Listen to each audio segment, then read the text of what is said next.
저는 올해 수능을 본 고3 학생인 김지은 학생의 학부모입니다. 또 고1 학생을 뒀습니다. 제가 처음 반응한 거는 이런 겁니다. 참 아빠가 죄송하다. 왜 그런 말을 했냐면 이번 수능은 보니까요. 저도 그래도 서울대까지 나왔는데 저희가 대학교 때 교양교육을 받았던 걸 갖다가 국어라든가 영어라든가 수학에서 냈더라고요. 그러면 대학에서 가르칠 거를 고등학교에서 해오라는 얘기인데 그러면 이건 선행학습규칙법에 확실히 위배되는 거거든요. 근데 그거에 대해서 아무도 책임을 안 지더라고요.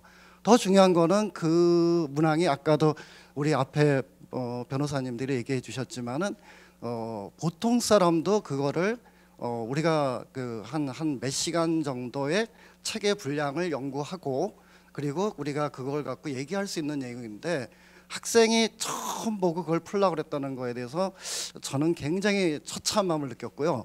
두 번째 처참한 거는 뭐냐면 우선 경제적인 겁니다. 뭐냐면 첫 마디가 그랬어요. 재수해라.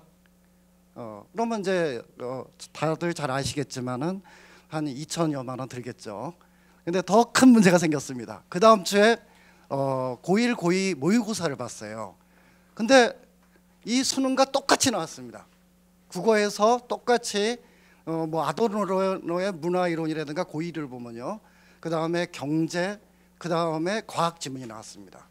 고1도 철학 지문 하나, 경제 지문 하나, 뭐 그러니까 과학 지문이 나왔는데 그것도 뭐 게임 이론 뭐 이런 거 등등 소위 우리가 이제 제가 경제학과를 나왔는데요.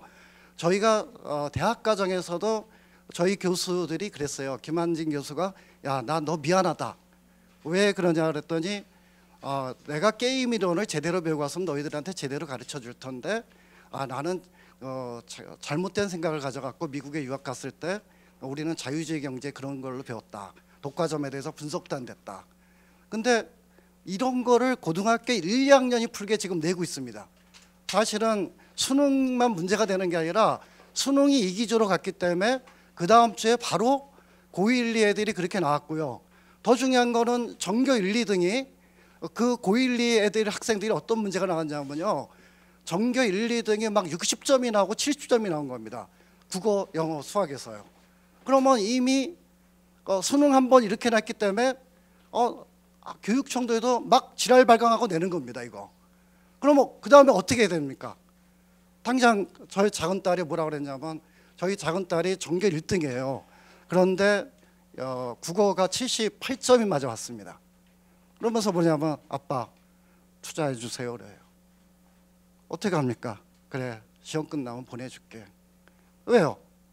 국어 78점이면은 2등급입니다. 2등급. 근데 전교 1등이 2등급 나오는 현실이 일어난 겁니다. 그러면 어떻게 됐겠어요? 제가 사는 수원에서도 그냥 연일 이게 들어옵니다. 찌라시나 그런 것들이 들어오는데 어느 정도로 들어오냐면 국어입니다. 국어에서 끝나겠습니까? 그 다음에 중3 그거 들어오는 거 이렇게 보니까는 특목고 해갖고 또 지금부터 해야 됩니다. 국어 뭐 이래갖고 들어오는 겁니다. 그러면 사회 전반적으로 이제는 뭡니까? 초등학교까지 갈 거라고 봅니다. 저는 이미 아마 초등학교 논술학원 또 갔을 겁니다. 다들. 근데 그게 논술학원 가서 또 배워서 될 거냐 하면 제가 보기엔 안 됩니다. 절대. 왜? 아까도 분석해 주셨지만 시간이 너무 걸립니다. 그거 처음 보는 사람들은 그거 생각도 못하는 거고요. 정말 고도로 대학 교양교육을 받은 사람들만 그 잠깐의 시간 내서 한번 읽고 판단할 수 있는 문제들을 지금 고3에서 냈기 때문에 고1, 2에 다 나왔습니다. 그러면 제가 볼 때 또 그게 거기서 끝나는 게 아닙니다. 솔직히 말씀드리면 고1, 2는 또 이번에 기말고사입니다. 지금. 근데 30%를 학평 변형을 냅니다. 영어, 국어, 수학 다 냅니다. 그러면 또 그거를 또 변형이라는 이름하에 학교 내신에 내고 있는 겁니다. 이게 줄줄이 사탕입니다. 그냥. 그러니까 제가 아주 그 다음 주에 절망을 느낀 게 주말에는 이렇게 뭡니까 논술고사 하는데 주말에 5개 대학을 갔는데 학생들이 구름대처럼 왔더라고요. 뭐 성대는 5만 명이 왔던데 그래서 50억 이 학교 들어왔겠구나. 우리의 고열이 가겠구나. 근데 기분은 되게 나빴습니다. 나야 뭐 재수시킬 각오를 했으니까 이렇지만 저 사람들 5만 명이 여기다 돈을 버렸겠구나. 저희 애도 이제 어쩔 수 없이 분당에 학원을 보냈어요. 몇 개월 동안. 근데 그거 갖고도 또 나오는데 하는 말이 첫 문제는 아빠 지웠는데 두 번째 문제는 못 풀겠어요. 그냥 이렇게 뒤돌아서는데 눈물이 핑 돌더라고요. 내가 이게 무슨 죄가 있어서 정부 말을 믿지 말아야겠구나. 정말 그 생각이 들었습니다. 그냥 EBS 연계하고 자기 공부만 잘하면 되는 줄 알았는데 이거는 정말 어릴 때부터 훈련을 시켜야 되는구나. 그런 생각밖에 없었습니다. 근데 지금 저번 때 수능 평가원장은 와서 그냥 인사만 하고 끝내더라고요. 사과했다. 그럼 이게 사과하고 끝날 일입니까? 애들의 인생이 걸린 겁니다. 인생이. 그리고 집안이 지금 개판이에요. 왜냐하면 딸은 방에 처박혀서 안 나옵니다. 아마 고3 학부모들은 아실 거예요. 자기 짜증나니까 저 하루 종일 우리 딸 못 봅니다. 지금 한 2주 동안 방에 처박혀서 안 나오니까 같이 밥도 못 먹는 거고 같이 거의 뭐 집안이 뭐 그냥 초상집이죠. 초상집. 근데 이런 거에 대해서 이게 제 생각에는 매년 반복되는 것 같습니다. 그러니까 올해 또 얘기가 나오는 게 그런 겁니다. 학원 그래서 저도 상담을 가봤죠. 갔더니 뭐라 그러냐면 내년에는 수학이 어려울 겁니다. 아버님 수학하고 과학이. 그리고 아마 둘째 따님 볼 때 다시 영어하고 국어가 어려울 겁니다. 참 할 말이 이렇어요. 이게 또 국어, 영어 이번에 어려웠으니까 내년에는 분명히 이거는 이제 정권에서 자중을 시킬 거고 그러면 수학이 어려울 거라는 겁니다. 그럼 우리 딸은 고1인데요? 그러시면 국어, 영어 잘하셔야겠네. 이렇게 나왔습니다. 그래서 그러면 학교에서나 정권은 뭐 하는 거냐 속으로 아주 우라가 치밀더라고요. 그래서 또 학교 선생님들한테 물어봤어요. 그랬더니 저희는 이제 지방에 있는 학교를 다니니까 수원에는 한 반에 수능 공부하는 애는 한 5명 이내라는 겁니다. 아버님 저희가 그거 하면 애들은 다 잡니다. 그럼 이런 현실을 정부가 알고 있을 텐데요. 왜 불수능을 내라고 그랬는가?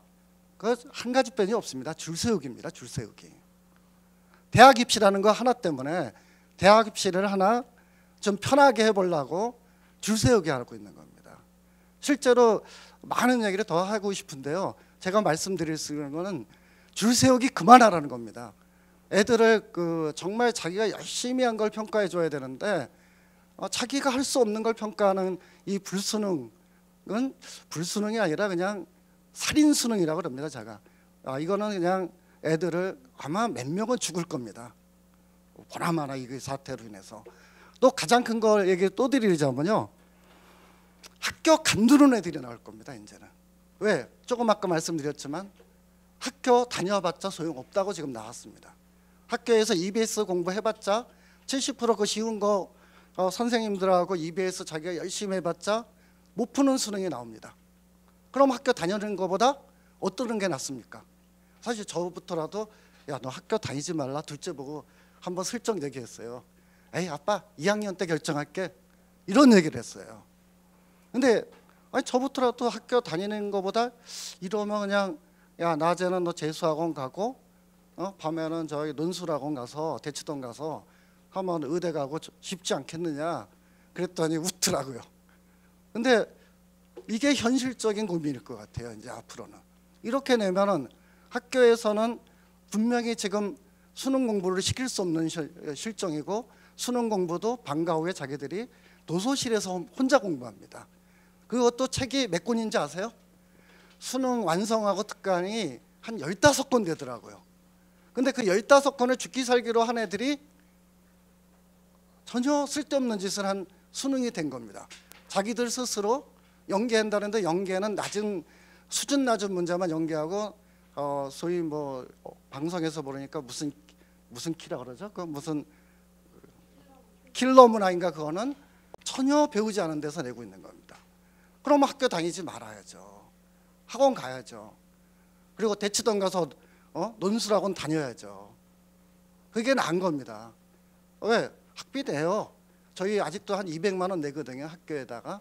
거기다가 뭐 밥값 뭐 기타 비용 등등 들지 않습니까? 어차피 또 학원도 가니까 그 돈 갖고 아예 사교육에 아예 의존하는 게 나은 거지.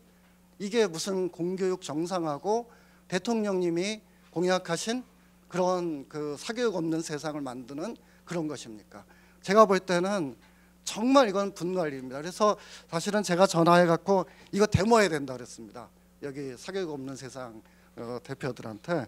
그리고 또 더 중요한 거는 이거 학부모들이 참으면 안 된다 그랬습니다. 왜? 지금까지는 학부모들이 그냥 이렇게 수용자의 입장에 있으니까 이 사람들이 아무도 책임을 안 지는 겁니다. 그리고 배상을 안 하는 거고요.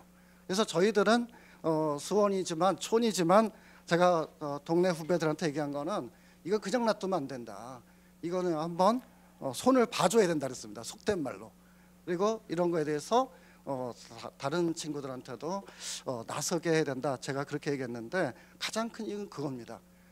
우리 그 호메실고 학부모회 회장도 고위 학부모회 뒀는데 그 학부모 회장은 그저께 맥주 먹는데 그 친구 뭐래는 형 말대로라면 학교 빨리 간둬야겠네 그랬어요. 사실은. 야 근데 그 참아라 그랬는데 속으로는 제가 그 말하고 싶습니다. 학교 빨리 간다고 아까 말씀드린 대로 학원 보내야 되는 거 아니냐. 학교에서 가르칠 수 없는 거, 또 방과 후에 자기 스스로 할 수 없는 것을 갖고 평가하고 낭떠러지로 내미는데 우리는 줄서기를 그러면 저 사다리를 잡으려면은 사교육밖에 없는 거 아니냐 그런 얘기를 했었습니다. 사실 이런 부분을 빨리 문재인 대통령이나 정부가 응답을 해줘야 된다고 봅니다. 그냥 무조건 사과가 할 것이 아니라 어떤 과정이 그거에 대해서 분석을 하고 이런 부분에서 재발 방지 대책이 나오지 않으면은 부모들은 지금 이번 겨울방학에 제가 볼 때는 사상 초유의 사교육비가 나갈 거라고 봅니다. 점점 비싸지고 있습니다, 사실. 하루에 뭐 50만 원인가 그렇더라고요. 그러면 한 달에 4번 해주고요. 그리고 또 이런 어려운 거 가르치는 반은 또 애들도 안 받습니다. 더 화가 난 거 뭐냐면 저희가 이제 대치동에 우리 딸을 고1을 갖다가 이렇게 보내려고 보니까 지방에는 받지 않습니다. 이렇습니다. 그게 제일 화났어요, 사실은. 지방에는 안 받습니다. 제가 이런 경우를 또 하나를 본 게 이제 올림피아드를 제가 우리 딸을 시킬 때가 있었는데 중학교 때요. 올림피아드 잘하는 반에 이제 대치동에 데리고 갔는데 수학 올림피아드에 그랬더니 시험 보더니 성적이 좋대요. 근데 지방 학교인 걸 딱 보더니 안 받습니다 그러더라고요. 그러면 결국은 뭡니까? 이게 부동산 값 뛴 건 이유입니다. 부산이나 대구나 하다못해 인근 수원인 저도 애를 위해서는 이사를 가야 되는 수밖에 없어요. 대치동으로요. 그래서 또 저희가 조사해 봤습니다. 강남 상구의 집주인은 퍼센테지가 얼마나 되나 30%밖에 안 되더라고요. 더 중요한 건 대치동 인근의 우성이나 이런 데는 아예 집주인이 없더라고요. 다 전셋집입니다. 몇 년? 초등학교 6학년부터 고등학교까지 6년 살러 간 겁니다. 기러기 엄마하고 애들이 된 거죠. 참 그래서 이거 나도 지금 빨리 우리 딸 데리고 숙명역으로 가야 되나 그러고 있습니다. 둘째를 위해서는. 이상 마치겠습니다.